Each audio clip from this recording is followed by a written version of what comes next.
তোকে যে সকালে এত করে বললুম মোচাটা কেটে রাখতে, রাখিস নি যে? কেন? আমি তো চম্পাকে বলেছিলাম কুটে রাখতে, ও কুটে দিয়ে যায়নি। সে আমি কেমন করে জানবো? আমি তো ভাবলাম রান্নাটা এখন করবো, তা মোচাই তো কাটা নেই, গোটা রাখবো নাকি?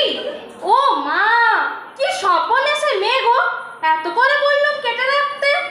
ঠিক আছে ঠিক আছে, তাহলে কুটে দে তাড়াতাড়ি, আমি ততক্ষণ নারকেলটা কুড়ে নিই। এখন? না না না, এখন আমি পারবো না। মোচা কাটতে গেলে কাপড়ে বড্ড দাগ লেগে যায়। আমার কাপড় কাচা হয়ে গেছে। তাতে কি হয়েছে? কাপড়ে দাগ লেগে গেলে দাগ তুলতে যেমন জেরবা, তুই কেটে নে না। এই তুই কি নতুন হচ্ছিস নাকি রে? আমি মাটিতে বসে ফুটবো কি করে? আমার না হাঁটুতে ব্যথা, তুই জানিস না? সে তো আমারও হাঁটুতে ব্যথা, আমিও পারবো না, তুই কেটে নে। বলিহারি বাপু, মোচা কাটার নাম শুনেই তোমার হাঁটুতে ব্যথা হয়ে গেল না? অন্য সময় তো কোনো ব্যথার নাম শুনি না, এখনই তোর হাতে ব্যথা, পায়ে ব্যথা, মাথা কটকট, পা ঝনঝন, কি এসব? আচ্ছা রেনু, আমার সাথে কথা বলতে গেলে তোর গলার আওয়াজ এত জোর হয়ে যায় কেন রে? যাবেই তো, ছেলেটা সকালবেলা এত করে বললো যে এই মোচাটা একটু করে রেখো মামুনি, দিলি দিলি সব জল ঢেলে।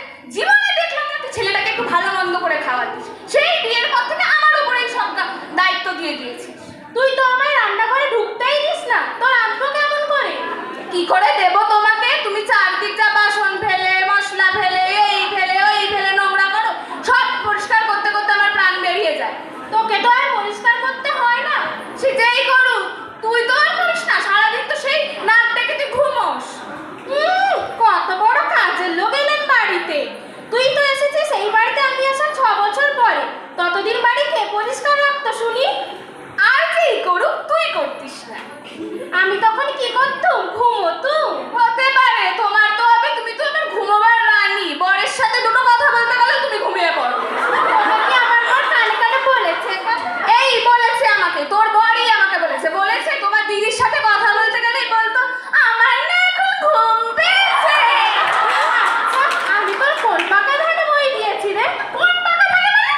তুই বিয়ের পর থেকে আমার বউ প্রত্যেকটা দিন পাকা ধানে মই দিয়েছিস, আমি তোকে এখন কথা শোনা গেলে কি করবো? এই যা, দরজা খোল যা। আমি পারবো না, তুই গিয়ে খুলে দিয়া।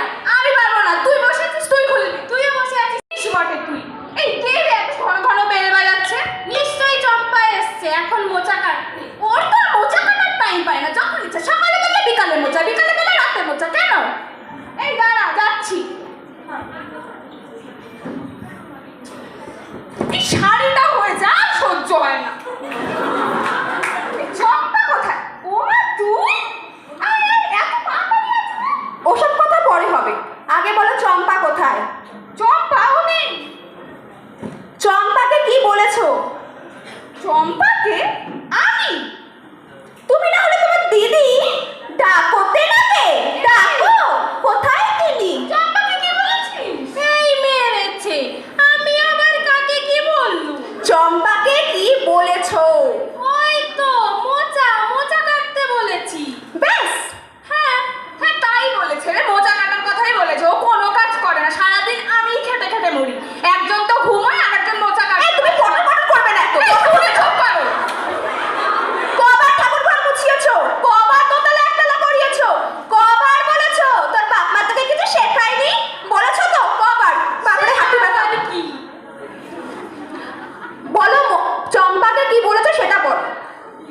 এই চম্পাকে আমরা কি বলি রে? তুমি কি বলেছো চম্পা রাস্তায়? কি বলেছো? এখনই রাস্তায় চম্পার সাথে দেখা হলো, রাজ্যের লোকের সামনে বললো দাদা তোমাদের বাড়ির লোকগুলো তো লক্ষ্মী, তা মাগুলো তো চামুন্ডা কেন? লজ্জা মাথা কাটা গেল। তোকে এত বড় কথা বলে রাস্তায় দাঁড়িয়ে চম্পা? ছি ছি, লজ্জা না মাথা কাটা যাচ্ছে। আরো বলেছে তোমাদের বাড়িতে বলে দিও আর কেউ কাজ করতে আসবে না কোনোদিন। ছি ছি ছি ছি, তোর মুখের সামনে বললো এই কথা? কমলার মেয়ে, এর এত বড় সাহস! এই তো সেদিন জন্মালো, আসুক, মজা দেখাচ্ছি। না, তুমি মজা দেখাবে না, যা দেখবার আমি দেখাবো। কাকে? চম্পাকে? বিয়ে সবে দিবি তো আচ্ছা করে খা। আগে না, তোমাদের দু বোনকে। আগে তোমরা দু বোন একটা প্রশ্নের জবাব দাও তো। কি প্রশ্ন? আমাদের এই বাড়িতে দুই ভাইয়ের সঙ্গে তোমাদের বিয়ে দেওয়ার প্ল্যানটা কাটছিল। এ আবার কেমন কথা? সে তো অনেক দিন আগেকার ঘটনা রে, কেন এসব টানছিস এখন? ঘটনা বটে। এরকম কেলেঙ্কারি করার বুদ্ধিটা কার মাথা থেকে এসেছিল, বাবার না দাদুর? কেলেঙ্কারি? কেলেঙ্কারি ছাড়া আবার কি? তোমাদের এই জবরদস্ত দুই বোনকে একই বাড়িতে চালান করার বুদ্ধিটা কেলেঙ্কারি ছাড়া আবার কি? এ কি কাণ্ড! কি বলছিস এসব? দু বোন মানে? আর একেবারে এসব কি বলছিস তুই এতদিন পর? তুই তো কোনোদিন অমন করে কথা বলিস না। কি হয়েছে বাবু, বল আমাদের। আজ অফিসে টুকটুকি ফোন করেছিল। কি? ওমা তাই? কি বললো রে? কবে আসবে, এখন না কালী পুজোয়? আসবে না, ওর বর বারণ করেছে। টুকটুকি আসতে পারে, ও আসবে না। কেন? আমরা কি অপরাধ করেছি যে আসবে না আমাদের বাড়ি? যা করবে তাই করেছো। সৌর্য টুকটুকিকে বলে তোমার মার মাসে এমন ঝগড়া করে 1 সেকেন্ডও টেকা যায় না। সব শেয়ালের এক রাত। বাবা বাবা মামনি, নিজের একমাত্র জামাইকে শিয়াল বলছো? তোমার তো দারুণ উন্নতি হয়েছে। এই আমরা এখন কি বলেছি রে দিদি? সৌর্য এইভাবে কথা বললো, ও তো বেশ ভালো ছেলে বলেই আমরা জানি। ও তো বেশ ভালোই ছিল। হ্যাঁ, ভালো বলেই তো নিজের সম্মান বাঁচাতে বলেছে আর আসবে না। ছি ছি, টুকটুকটা তো কাঁদছিল। কাঁদছিল? কাঁদছিল তো, বললো এবার থেকে আসলে শ্বশুর বাড়িতেই উঠবে। সৌর্য তাই বলেছে। উফ, আমার যত কষ্ট হচ্ছিল। ছি ছি ছি, কি লজ্জার কথা। এই মন খারাপ করিস তো। এই দিদি, তুই যে বললি তোর বন্ধুর দিদির শোভার মেয়েটাকে দেখতে যাবি। কেন, তার কি হয়েছে? অসুস্থ নাকি? না না, অসুস্থ কেন হবে? ওই মানে এই রেনু, বল না বল না। আরে বাবা, তোর জন্য একটা মেয়ে দেখতে যাব। কিসের মেয়ে? এ আবার কেমন কথা? কিসের আবার? আমাদের মতন রক্ত মাংসে। সে আমি জানি, কিন্তু কেন? আরে যা, তোর বিয়ে দিতে হবে না? দিন দিন তো বয়স বেড়েই যাচ্ছে। মজার কথা বলছে। আমার তো মাথা খারাপ হয়ে যায়নি একটা অন্য কোনো মেয়েকে এই বাড়িতে এসে মরণের ফাঁদে ফেলে দেবো। তার মানে? মানে তুই কি বলছিস এসব কথা? মরণের ফাঁদ মানে কি? আমরা কি মেরে ফেলবো নাকি এই বাড়িতে এলে? আমাকে সবাই বলে বিয়ের কথা, পাকা দেখতে যাবার কথা, কিন্তু আমি বলি তোমরাই বলো। এখন চামুন্ডা আর হলো রক্ষাকালী থাকলে আমার বাড়িতে কেউ আসবে বিয়ে করতে? কি বললি? আমরা দুমর রক্ষাকালী, চামুন্ডা, ছিন্নমস্তা এসব? ছি ছি ছি ছি ছি ছি, ঠাকুর দেবতা নিয়ে একই ছেলে খেলা। ঠাট্টা কেন হবে? সত্যি তো, তোমাদের দুই বোনের সঙ্গে ওই দুই দেবীর তুলনা চল। তুই শেষকালে এত বড় কথা বললি? মায়ের মতো করে মানুষ করতাম তোকে, কোনোদিন ভাবিনি যে ও তোর ছেলে না আমার ছেলে। সব সময় ভেবে নিয়েছি যে ও আমার ছেলে, কোনোদিন ভাবিনি যে ও বোনপো। বোনপো বলছিস কেন রে রেনু? আমি তোকে শুধু জন্মই দিয়েছিলাম, তুই তোর সত্যিকারের মা। মা? বাবা বাবা, এই তো বেশ, তুমি তো মিষ্টি সিরিয়ালের মতো, মেগা সিরিয়ালের মতো ডায়লগ দিতে পারো। তো তখন পারো না কেন? তখন তো মুখ থেকে শুধু নিম পাতার রস বেরোয়। বেচারা বাবা আর কাকু অফিস থেকে আসে, খায় দায়, টিভি দেখে, শুয়ে কি পড়ে। ছেলে মানুষ শুধু করলাম। তোমাদের ভয়। আমাদের ভয়? তা নয় তো কি, আজই তো দুই ভাই একাডেমিতে দেবশঙ্কর হালদারের নাটক দেখতে গেছে। আমাকেও বলছিল যেতে, তখন টুকটুকিটা ফোন করেছিল বলে মাথায় আগুন লেগে গেছিল, তাই যেতে ইচ্ছা করলো না। নাটক দেখতে গেছে? আর আমরা একটা সিনেমা দেখতে নিয়ে বললে আমার সময় হয় না। আসুক আজকে বাড়িতে, দেখি একটা মারও যদি আমি নিচে ফেলে।